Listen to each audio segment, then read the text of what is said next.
Let me start with something that should genuinely unsettle you. You think a human is meaningfully reviewing that loan rejection. You think someone carefully checked that AI hiring filter before it screened you out. You think a trained analyst paused before your bank account was frozen. However, often it's someone clearing a queue at 400 decisions an hour. Click, approve, next, approve, next. That's not human oversight, that's throughput. And if you want a career in AI governance, here's the uncomfortable truth. If you don't understand how that illusion works and how to dismantle it, you will become part of it. So wake up. I am Anja Merchant, founder and chief legal counsel at Lawtificial Integrity. I trained in artificial intelligence and ethics at the University of Cambridge. I built my legal career at Thomson Reuters, Capgemini, TLA Piper, and Norton Rose Fulbright. I've sat in governance meetings where a fraud model was freezing thousands of customer accounts a day. And the only question on the table was whether the false positive rate was commercially tolerable. I've seen hiring algorithms signed off because they improved efficiency by 18%, even though no one in the room could clearly explain the bias testing methodology.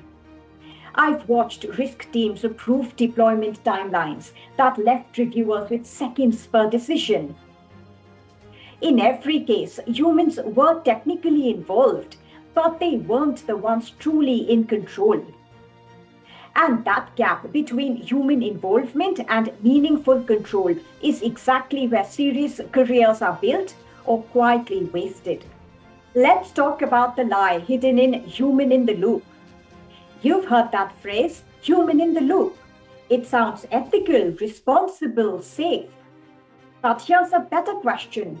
Is that human meaningfully empowered, or are they structurally irrelevant? Because in most high-velocity AI systems, hiring models reject at scale, fraud systems freeze accounts in milliseconds, risk engines score thousands per hour. Yes, technically there's a human somewhere, but are they really reviewing? Or are they simply processing? Let me tell you, if someone is reviewing 500 decisions per hour, they are not governing anything. They are participating in compliance theater. And here's the industry truth no one says out loud. Human in the loop has become a reputational shield. It reassures regulators, it comforts boards, it protects press releases. But mere human presence is not power. So let me give you a new phrase. Stop aiming to be the human in the loop. Start training to be the human at the helm. Because there's a world of difference. Let's briefly discuss human in the loop versus human at the helm. A human in the loop reacts, clicks, reviews outputs. A human at the helm designs, calibrates thresholds. A human at the loop decides whether the system should auto-execute at all. This is not semantics, this is leverage. If you're in the loop, you are downstream. If you're at the helm, you are upstream. One is replaceable, the other shapes architecture. And in the age of artificial intelligence, human architecture is power. So, why should corporations be nervous? Okay, let's zoom out. This isn't just about your career. This is about balance sheet risk. If oversight is performative instead of structural, liability doesn't disappear. It diffuses. Accountability becomes murky. Reputational damage spreads faster than internal investigation cycles. And regulators are getting sharper. They will not accept, but a human clicked approve. Regulators will ask, was the human trained? Did the human have override authority? Were overrides discouraged? Was the human penalized for slowing down revenue? Was meaningful human review mathematically even possible? If your answer is no, that's negligence by design. And negligence by design becomes litigation. This is where you come in. Yes, I am talking to you. This is where you come in. Now, here's what you must learn if you want real leverage. If you want to become a human at the helm, here's what you start doing immediately. Firstly, map decision pathways. Stop just reading policy summaries. Trace AI systems. Ask what triggers the model, what data feeds it, what confidence score auto executes action. When does human review activate? What percentage of outputs are overridden? If you cannot diagram the decision tree, you do not understand the system. And if you don't understand the system, you cannot govern it. Second, audit actual human power. Interrogate the structure. Can human reviewers override without managerial approval?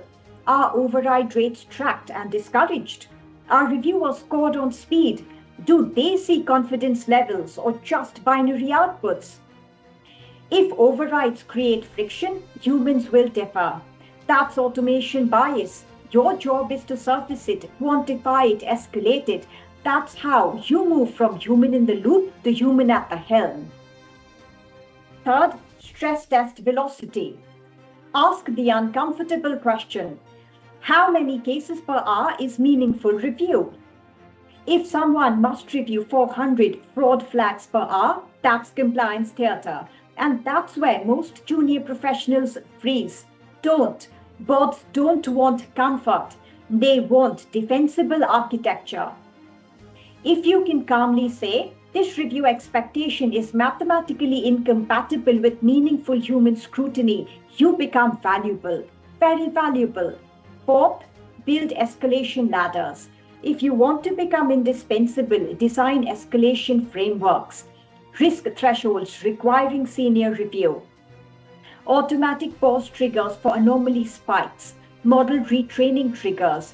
Cross-functional review committees for edge cases.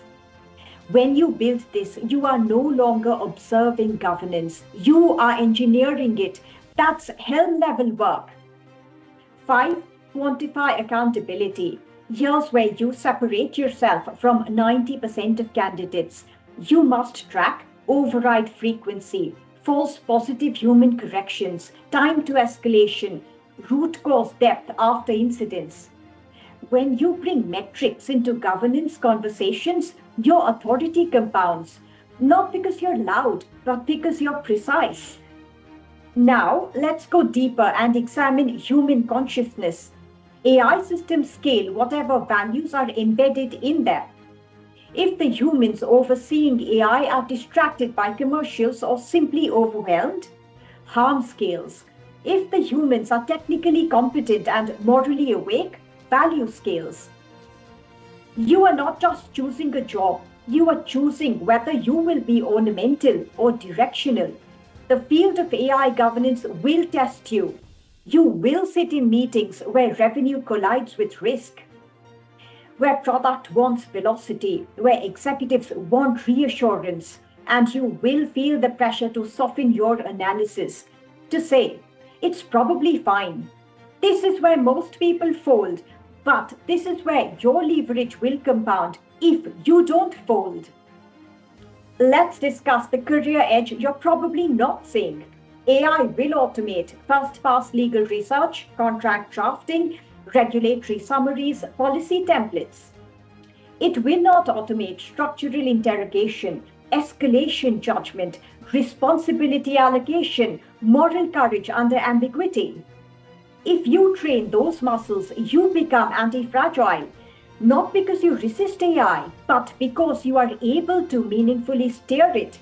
You become the human at the helm, and helm-level professionals get paid very well, because they carry the institutional risk on their shoulders.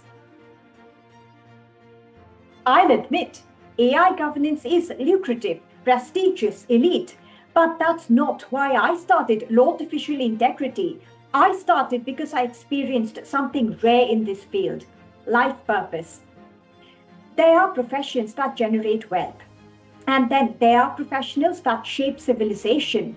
AI governance does both, if practiced with integrity. We are at a civilizational inflection point. Decision-making authority is migrating from individuals to systems. Responsibility is diffusing. Accountability is harder to trace. In that fog, integrity becomes revolutionary. And I believe AI governance is one of the last frontiers where humans can intentionally design the boundaries of automation. That is not ordinary work, that is architecture. Preserving humanity isn't nostalgia, it's system design.